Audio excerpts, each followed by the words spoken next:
이번 주는 생각이 굉장히 많은 한 주였습니다. 계속해서 생각을 물고 또 묵상함이 또 계속해서 새로운 묵상으로 이어지는 그러한 시간들을 간만에 또 가지게 됐습니다.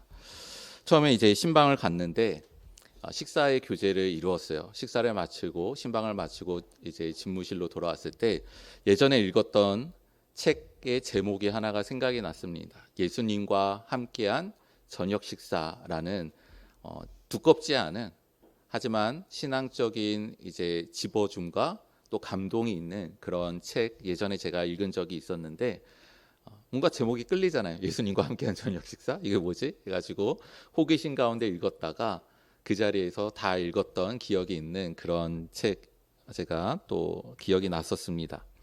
그러면서 이제 성경 구절도 생각이 났습니다. 볼지어다 누구든지 내 음성을 듣고 그 문을 열면 내가 들어가 그와 더불어 먹고 마시리라 하시는 요한계시록 3장 20절 말씀도 생각이 났습니다.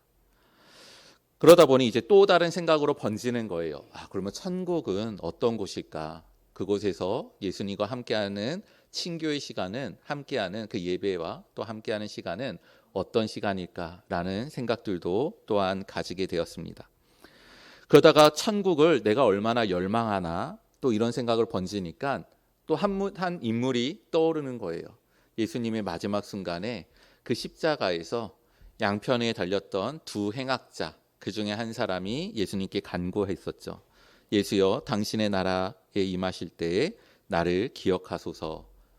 그랬을 때 예수님께서 그에게 말씀하십니다. 내가 진실로 네게 이르노니 오늘 내가 나와 함께 낙원에 있으리라. 또 이 말씀이 묵상되니까 또 이어지는 생각은 그러면 나의 자리는 어떠한 자리일까? 뭐 상급이나 이런 걸 뜻하는 게 아니라 천국의 모습이 어떠하고 그러면 내가 어디에 앉아서 내가 하나님을 바라보고 천국을 둘러볼 때 어떤 모습들이고 뭐 이런 부분들의 생각과 상상들을 계속해서 꼬리에 꼬리를 물면서 확장되어지고 퍼져나가는 것을 느끼게 되었습니다. 그래서 왜 이렇게 좀 뭔가 생각이 많아지고 뭔가 막 정리되는 게 아니라 계속해서 확장될까 생각을 했었는데 오늘 교회 새벽에 제가 6시 이때 왔었는데 오면서 느꼈어요. 가을이구나. 하늘이 너무 청명하고 푸르고 이제 점점 높아지고 진짜 가을이구나 라는 것들에 대해서 다시 한번 느꼈습니다. 가을이 되니 생각이 많아지고 깊어집니다. 그러한 가운데 또 마지막에 생각의 전환을 이루는 한 포인트가 제게 또 생각이 되는 것입니다. 내 자리에 대해서 생각을 했었는데 그러면 예수님께 자리를 내준 사람은 누가 있을까라는 생각이었어요. 예수님께 자리를 내준 사람. 삭개오도 있을 수 있고요. 그 이외에 여러 사람들이 있을 수 있는데 그 중에서도 오늘 우리가 읽은 말씀에 아리마대 요셉이라는 인물이 떠오르게 됐습니다.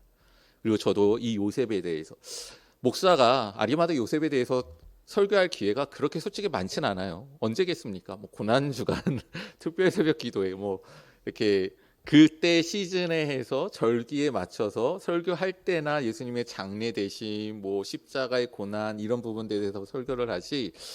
그래서 한번 저도 이번에 설교를 준비하면서 아리마대 요셉이라는 사람은 어떤 사람인가라는 것들에 대해서도 좀 개인적으로도 살펴보는 시간이 되었습니다. 그 가운데 돌아본 그러한 묵상함과 또 믿음의 부분들을 우리 성도님들과 나누기를 원합니다. 우리 성도님들도 아리마대 요셉을 통하여서 나의 믿음이 어떠하며 그 믿음의 고백이 어떠한지를 돌아보시며 은혜를 이루어가시는 우리 귀한 축복의 시간이 되시기를 바랍니다.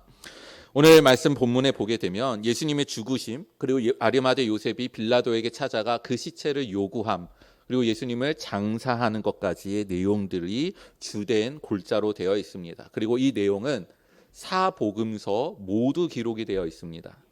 예수님의 십자가를 지시는 것 그리고 우리 위해서 죽으신 것 그리고 부활하신 것 이거는 중요한 내용들이기 때문에 사복음서가 모두 다뤄야 될 부분이지만 특별히 아리마대 요셉이라는 인물의 이름과 그의 배경과 행한 일들까지 다 포함하여서 예수님께서 어떻게 장사되셨는가를 그렇게 사복음서가 모두 다 기록한다는 것은 조금은 특별한 의미가 있으리라 생각이 듭니다.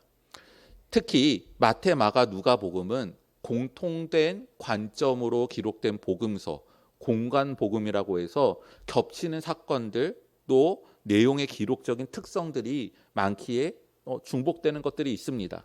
하지만 요한복음은 조금 달라요. 요한복음은 사건 중심이지도 않고 예수님의 설교 중심이기 때문에 이 요한복음마저도 아리마대 요셉과 관련된 이 일을 자세하게 기록을 하고 있다라는 것은 우리에게 뭔가 주요한 부분들이 있다라고 생각이 되어집니다. 그래서 사복음서를 통해서 아리마대 요셉을 먼저 좀 살펴보고자 합니다. 아리마대 요셉, 그는 누구인가? 자, 마태복음에서는 아리마대 출신인 것을 기록을 하고 있습니다. 이 아리마대는 예루살렘에 있어서 서북쪽으로 한 100km 떨어진 곳에 있는 지명이에요. 그리고 마태복음은 여기에 더해서 아리마대에서 온 출신의 부자다, 부유한 사람이다 라고 기록을 합니다. 성경도 하나님도 부유한 사람을 좋아하시는가 이런 게 아니라 부자다라고 기록을 한 이유는 메시아에 대한 예언의 성취를 증거하기 위해서입니다. 이사야서 53장 9절에 보면 그 묘실이 부자와 함께 되었도다라는 말씀이 기록이 되어 있어요. 따라서 마태복음은 계속해서 그런 관점을 기록하고 있습니다. 이렇게 된 것은, 이런 말씀을 하신 것은, 이렇게 하신 것은 선지자 누구누구의 말씀을 이루려 하심이라, 이루어졌느니라, 이런 표현들이 계속해서 반복되고 있는데 이것에 대한 증거로서 예수님이 메시아 되시고 그리스도이다라는 것에 대한 증거로서 구약의 예언을 가져다가 그는 부자였다라고 이야기를 하는 것입니다. 자, 이제 마가복음으로 넘어가면 아리마대 요셉은 존경받는 공회원이다라고 되어 있습니다. 이 공회원은 그 당시에 유대의 최고 의결 기관이었던 산헤드린이었습니다. 그래서 산헤드린의 정식 회원이었던 자가 이 아리마대 요셉입니다.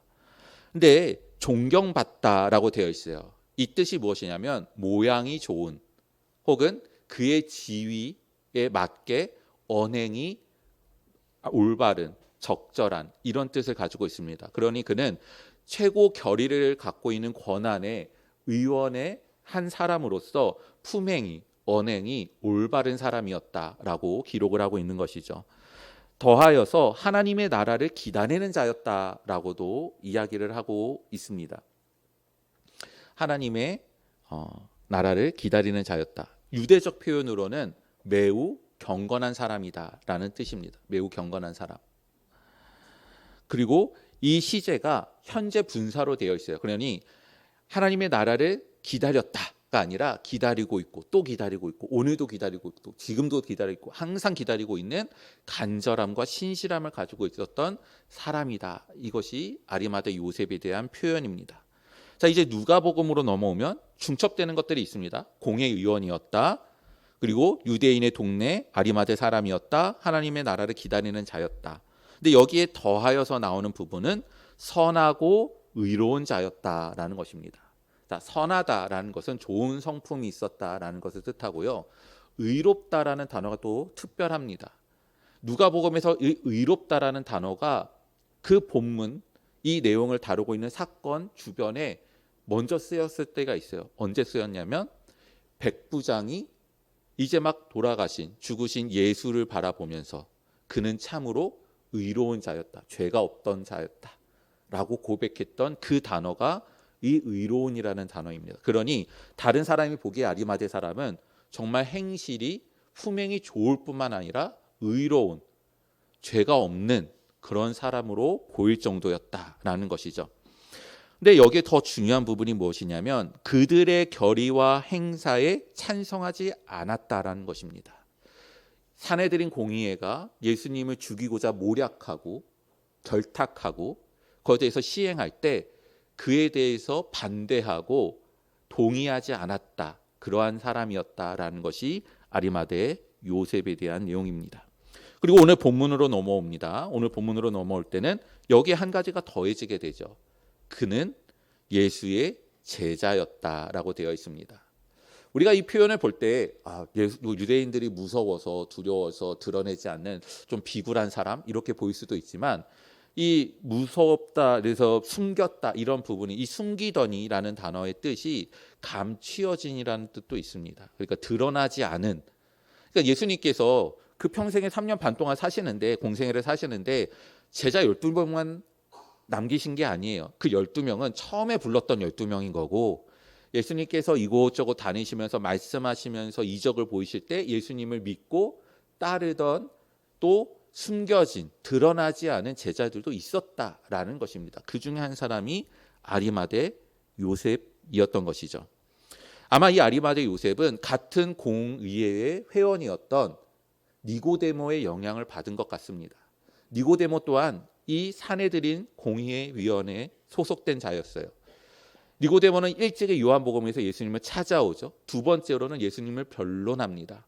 아마 그 모습을 보면서 왜 우리가 정죄하고 우리와 신앙이 다르고 우리와 율법의 해석이 다른 자, 그 예수를 너는 왜 편들고 변론하고 있느냐라는 것에 대해서 궁금하며 그 의도를 물어봤을 것입니다. 그랬을 때 이야기들을 나누는 가운데 아마 이 아리마대 요셉도 니고데모를 쫓아 예수를 믿고 따르는 제자가 되지 않았을까, 그런 생각이 듭니다. 이러한 아리마대 요셉이 예수님의 장례를 치르게 되죠. 그가 빌라도에게 찾아가서 예수의 시체를 달라고 요구를 합니다. 유대인의 장례법대로 행하죠. 향품을 몸에 바르고요, 세마포로 싸서 매장을 합니다. 예수께서 십자가에 못 박히신 곳, 그곳에 동산이 있고 그 동산에는 무덤이 있었다. 그래서 그 무덤에다가 예수님을 모셨다라고 기록이 되어 있죠. 그리고 그 모습을 여인들이 쫓아가면서 예수님은 어떻게 장사하는지 그 과정을 보고 어디에 모셨는지 위치를 파악하는 모습들로 이제 사복음서에서 예수님의 장례되심에 대해서 기록을 하고 있습니다. 우리는 이제 이 본문의 내용을 가지고 아리마대 요셉은 과연 어떠한 마음 가운데 그와 같은 일들을 했고 우리에게 시사하는 믿음의 요소는 무엇인가 좀 더 살펴보고자 합니다. 아리마대 요셉은 헌신을 이루었죠. 우리는 이것을 부정하지 못합니다. 예수를 매장한 모신 그 무덤에 대한 부분들을 우리가 보게 됩니다. 마가복음 15장 46절에 보면 이 무덤은 바위 속에 판 무덤이다라고 되어 있어요. 그러니까 이제 산이고 바위인데 동산이고 이런데 그것을 이제 파서 부숴가지고 굴을 만들어서 만든 무덤인 것이죠. 그리고 그 입구는 큰 돌로 굴러서 막아놓는 것입니다. 그리고 마태복음 27장 60절에서는 이 무덤에 대해서 표현하기를 자기 새 무덤이다라고 되어 있습니다. 그러니까 두 가지의 수식이 있습니다. 하나는 새 무덤이라는 거예요. 아무도 그곳에 장사한 바 없는, 시체를 안치한 적이 없는, 이제 막 굴을 파서 준비하고 사용하지 않았던 새 무덤이었다라는 것이 첫 번째 수식이고, 두 번째 수식은 그것은 누구를 위한 것이었는가? 아리마대 요셉 자기 자신을 위한 것이었다라는 것입니다. 우리는 여기서 조금 의문을 던져야 됩니다. 우리 성도님들은 때로는 우리 할아버지 할머니나 그 윗분들을 모실 때들이 있죠. 장례를 한 다음에 어디에다가 모시게 됩니까? 대부분은 이렇게 평생을 사신 곳, 고향 이런 곳에다가 모셔요. 선산이 있는 곳.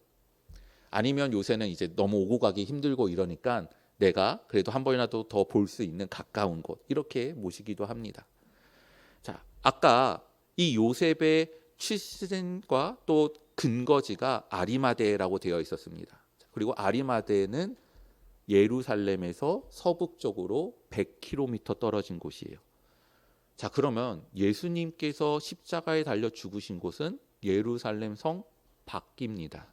인근인 것이죠. 한마디로 지금 아리마대 요셉이 자기를 위하여서 무덤을 준비한 곳은 자신이 근거 있고 고향이고 그렇게 산 동네가 아니라 거기서부터 100km가 떨어진 예루살렘의 성 밖에 동산의 어디에다가 준비를 했다라는 것입니다. 왜 그랬을까라는 거예요. 왜 그랬을까? 왜냐하면 유대인들의 열망이 있기 때문이에요.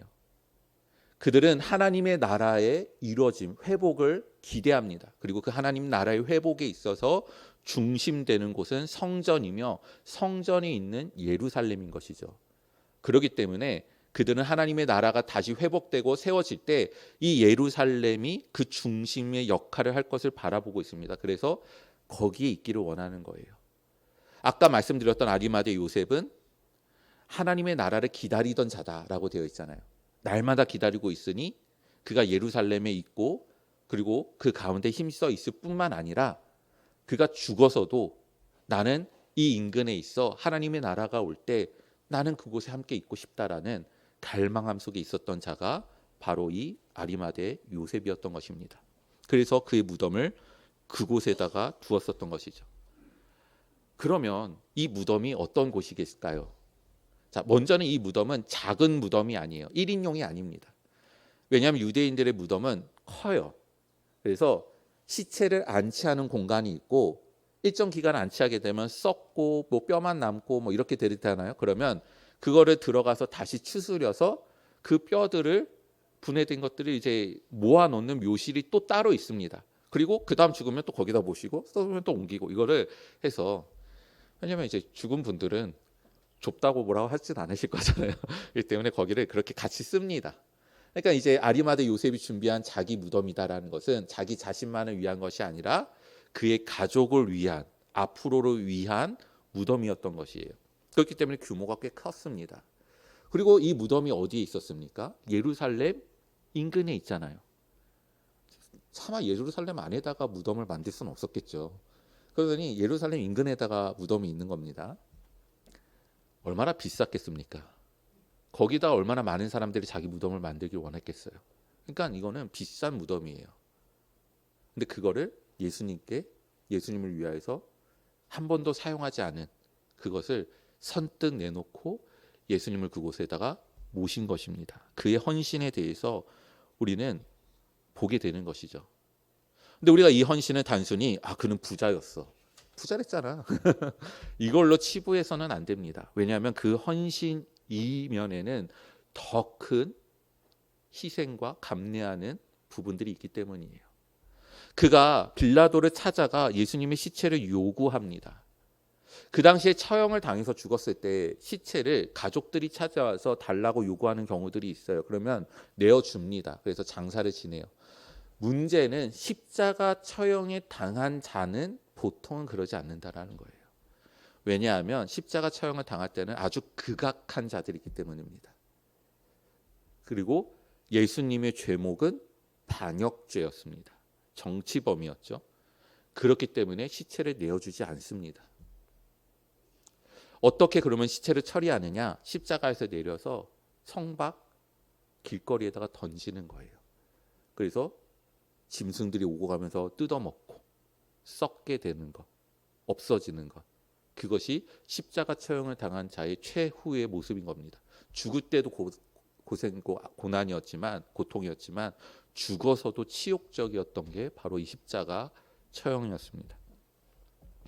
근데 이 아리마대 요셉이 빌라도에게 찾아가서 시체를 요구합니다. 근데 요구할 때 이렇게 요구한 게 아니야. 예수님이 죽으셨으니까 예수님의 시체를 제게 좀 주십시오, 이렇게 요구한 게 아닙니다.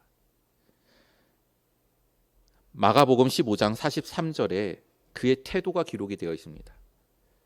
당돌이 빌라도에게 들어갔다라고 되어 있습니다. 당돌하게 들어갔다. 그리고 마태복음 27장 58절에는 예수의 시체를 내주라 명하였다라고 되어 있습니다. 명령했다. 그리고 그 시제는 단순 과거 딱 한 번 쓴 겁니다. 한 번 지르고 말았구나, 이게 아니라 그 한 번으로 예수의 시체를 얻어낸 겁니다. 그러니 얼마나 단호하고 결의 있게 굽히지 않고 당돌하게 그 요구를 했는가라는 것이죠. 빌라도가 들어주지 않으면 안 될 정도로 그는 아주 단호하게 예수의 시체를 요구했던 것입니다. 그래서 빌라도가 누구입니까? 예수님에게 사형 선고를 내린 자잖아요. 이렇게 되면은 문제가 생겨요. 어떤 문제가 생깁니까? 첫 번째 문제는 내가 내 판결에 있어서 불만이 있냐라는 거예요. 어떻게 내가 사형시킨 자의 시체를 요구해? 이 문제가 생길 수 있습니다. 두 번째는 아까 말씀드렸던 것처럼 예수님은 반역죄로 심판을 받았어요. 자, 그러면 너도 그 무리냐? 그를 추종하는 자, 너도 반역자냐? 이 두 개의 오해의 소지가 있습니다. 그런데 아리마대 요셉은 어떻게 한 겁니까? 전혀 굽히지 않고 망설이지 않고 당돌하게 들어가서 예수의 시체를 내게 내놓으라 명령한 것입니다. 그리고 빌라도는 그것에 대해서 들어줄 수밖에 없었던 것이죠. 더 나아가서 이 아리마대 요셉은 전혀 망설이지 않았다는 것을 예수님의 시각을 따라가 보면 알 수 있습니다. 예수님이 십자가에 달려서 죽으셨을 때, 십자가에 달리셨을 때가 언제냐면 오전 9시입니다. 예수님께서 십자가에서 달려서 죽으신 시간은 6시간 동안 걸렸습니다. 보통 그렇게 짧게 안 걸려요. 근데 예수님은 6시간 만에 돌아가셨어요. 그러면 몇 시에 죽으신 겁니까? 오후 3시에 죽으셨습니다. 유대인의 시간의 계산에 따르면은 오후 6시가 되면 다음 날로 넘어가게 됩니다. 그래서 해가 지고 아침이 밝아서 하루가 되는 시점을 그렇게 잡는 이유가 바로 여기에 있습니다. 자, 예수님께서 십자가에 달려서 죽으신 날은 언제입니까? 6월절의 준비일 안식일 전날입니다. 예수님께서 오후 3시에 죽으셨어요. 3시간 뒤면 6월절이며 안식일로 들어가게 돼요. 그러면 예수님을 장사하려면 몇 시간만 남은 겁니까? 3시간만 남았어요. 근데 이 3시간에 무엇을 해야 되죠? 빌라도에게 찾아가야 돼요.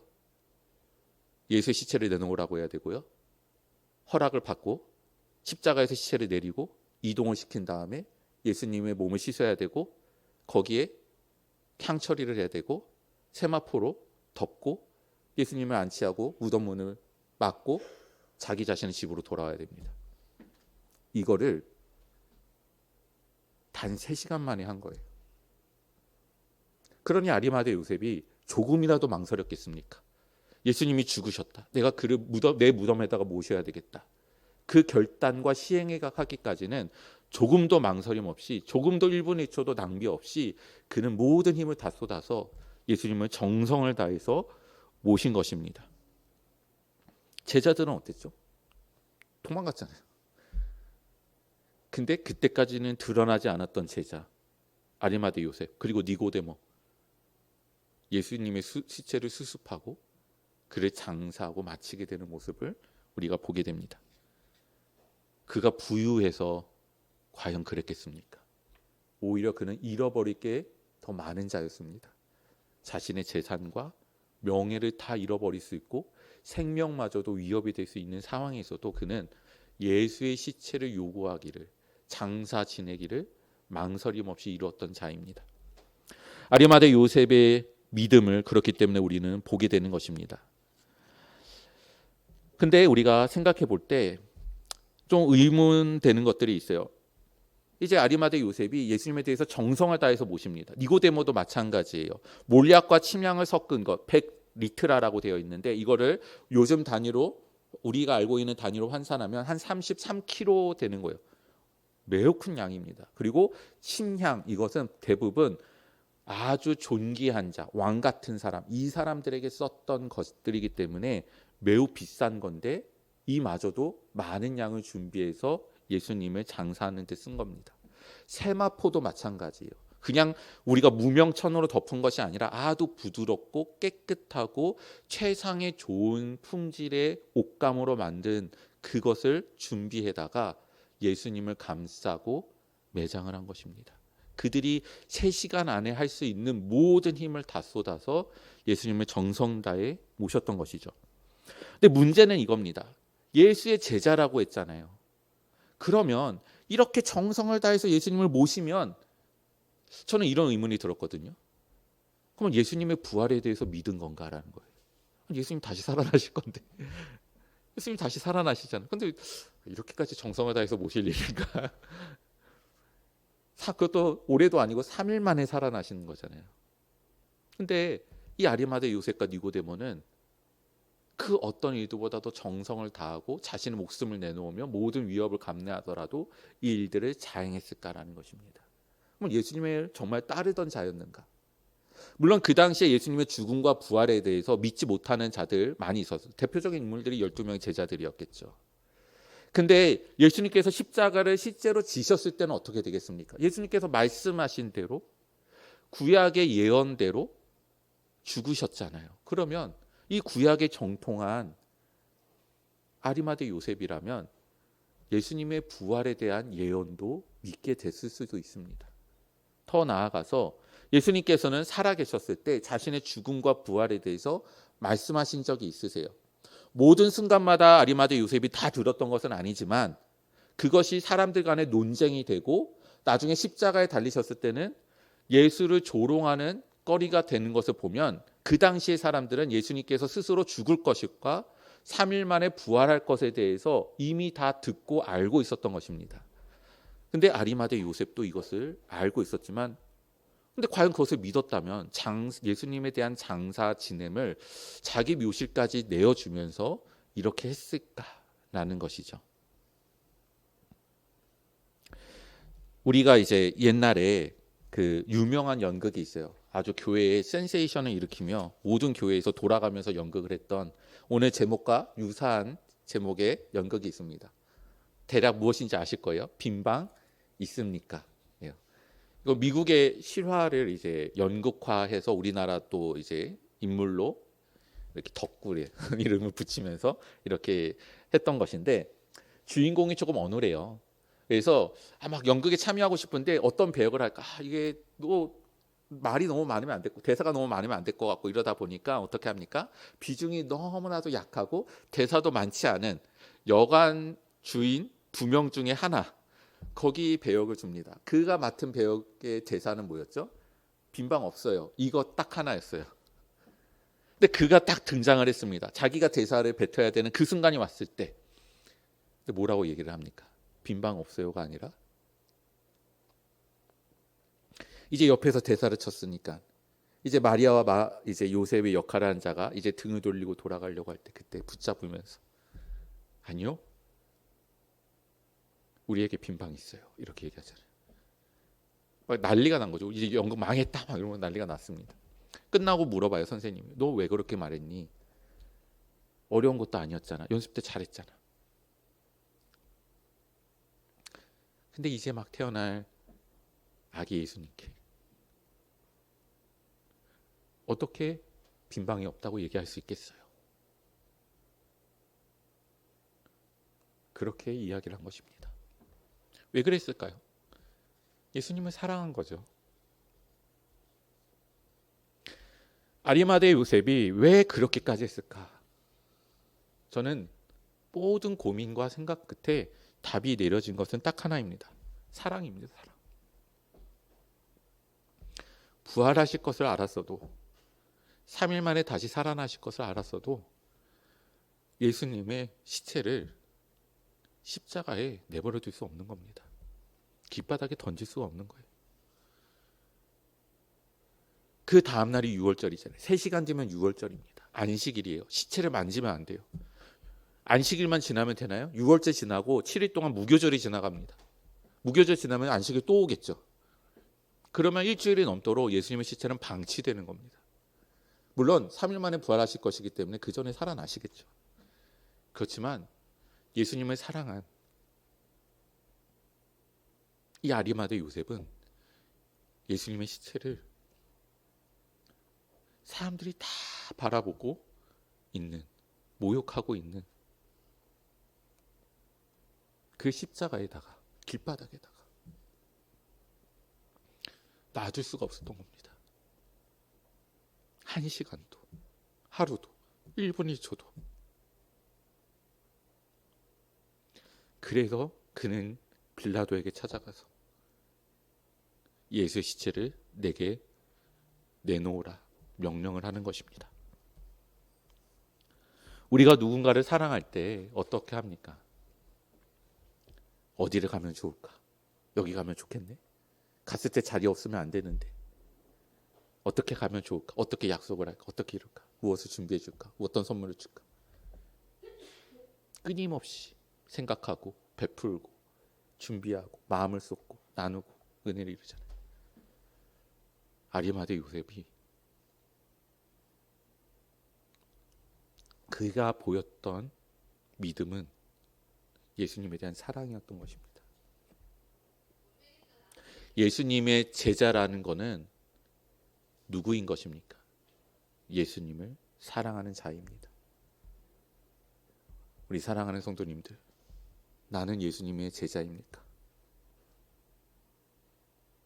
그러면 나는 예수님을 사랑하는 자이어야 되는 것입니다. 내가 그리스도인이라면, 그래서 내가 그 이름을 가지고 사는 사람이라면 예수님을 사랑하며 그 가운데 기쁨으로 그 일들을 이루는 것이죠. 근데 한편으로 그런 생각을 해봅니다. 예수님이 우리를 위해서 죽으셨는데, 그랬는데 예수님은 그것을 희생이라고 생각하셨을까?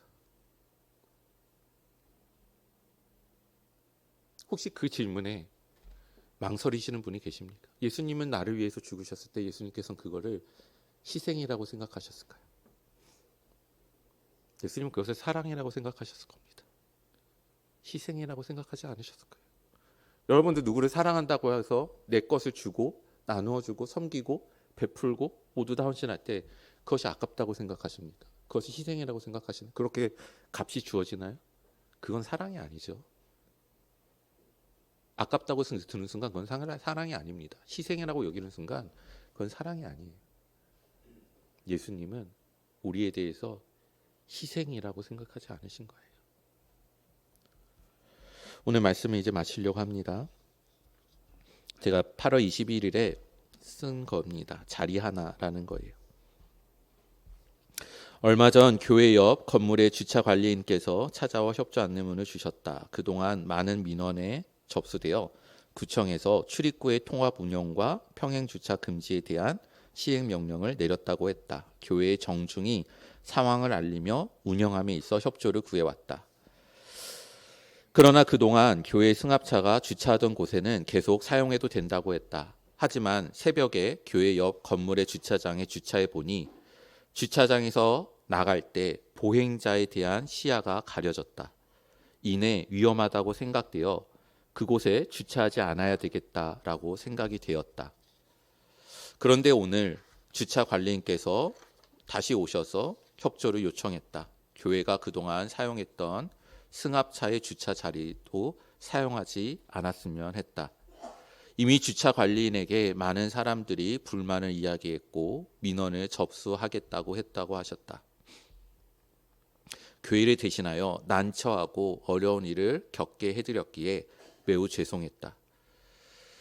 교회 앞에서 교회 승합차를 주차했던 자리를 한동안 바라봤다. 자리 하나, 그것이 무엇이라고? 그렇다. 그냥 자리 하나이다. 그저 옮기고 다른 곳을 찾으면 되는 자리 하나이다.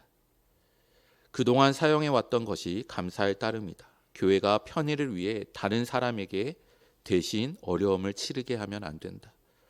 우리 스스로가 결단하고 먼저 하려 하지 않았다고 하여 그런 요청을 받았다고 하여 하려고 했는데 말을 들었다고 하여 자존심 내세울 일도 아니다.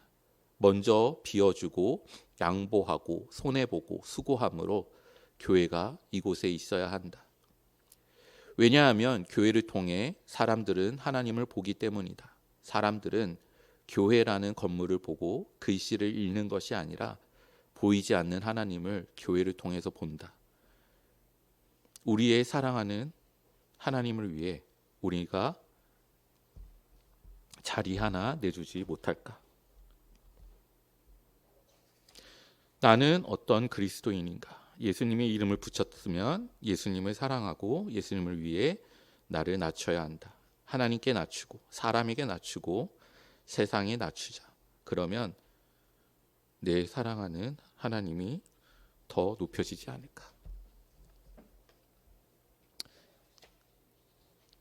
우리가 내주는 자리 요구당한 것이 아니라 하나님을 위해서 내드리는 겁니다. 우리들의 삶에서도 마찬가지입니다. 우리가 삶에 있어서 때로는 그리스도인이라는 이름으로서 참아야 되고 견뎌야 되고 오해되어야 되고 억압되어야 되고 내가 손해봐야 되고 내가 먼저 나서야 되고 그런 일들이 이루어지게 될 때 내가 희생한다는 게 아니에요. 누구를 위한 것입니까? 하나님을 사랑하기 때문에. 나를 통해서 보여질 그 하나님이 그에게 어떻게 비춰질까? 내가 그를 사랑한다면 사랑하는 사람을 위하여서 굽혀 밟힐 수도 있는 것이 진정한 사랑인 것입니다. 예수님께서는 우리를 위하여서 자기 목숨마저도 내어주셨습니다. 희생이라는 단어는 계산했을 때 나오는 단어입니다. 하나님은 우리에 대해서 계산하지 않습니다. 우리도 또한 삶에 있어서 계산을 멈추고 하나님을 사랑함으로 내가 어떻게 더 나아질까? 그 삶들을 이룰까 나아가시는 우리 성도님들 되시기를 주님의 이름으로 축원드립니다. 기도하겠습니다.